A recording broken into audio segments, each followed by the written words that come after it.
Hi friends! Today I have a fun tutorial showing you how to create hand-lettered keychains using Shrinky Dink paper. These are the supplies you will need, just a Sharpie, scissors, and the Shrinky Dink paper.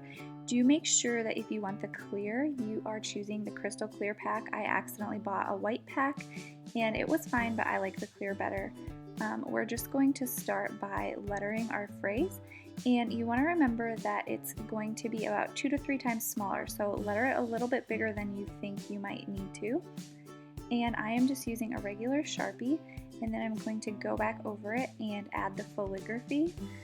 If it looks kind of streaky, that's okay. Mine does look streaky, especially if you were to look close up. But when this shrinks, the ink is going to condense and it's going to look darker than how you are lettering it. So it's okay if it's not like totally solid and dark. So here I am just adding some floral decorations.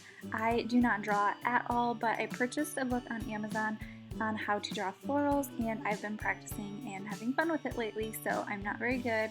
Please don't judge my drawing, but it is kind of fun to practice something else to go along with your lettering. So that is what I have been doing lately. I also wanted to mention that it was kind of hard to find the Shrinky Dink paper. I found it one day at Hobby Lobby, which is where I bought the white kind, and then when I realized it was white, the next day I went back and it was cleared out everywhere. So I would just recommend, unless you are already out shopping, to just purchase on Amazon. That way you know you are going to be able to find it.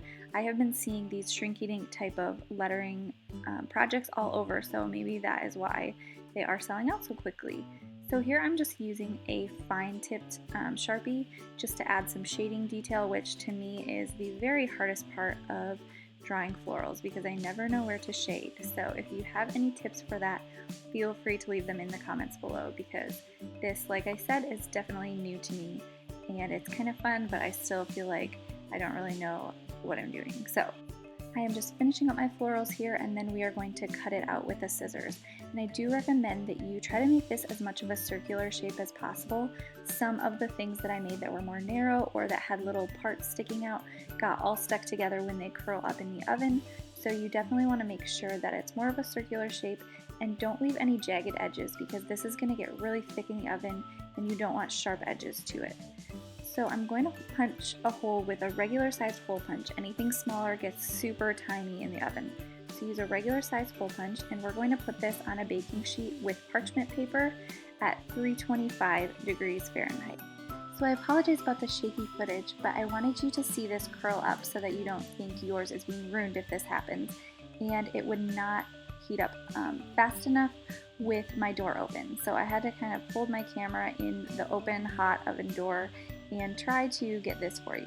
So here I'm going to use the end of the parchment paper container to flatten it out right away. This does cool fast, so you want to do it right away. And here is what I purchased for doing the keychains. Those keyrings were actually impossible to open. I could not figure it out, so I ended up purchasing some larger ones.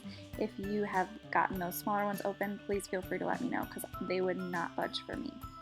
And here I am just adding the keychains so that we have our really cute Shrinky Dink keychain.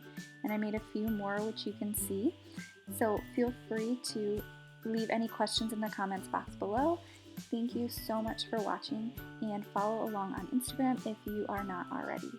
Thanks for watching and have a great day.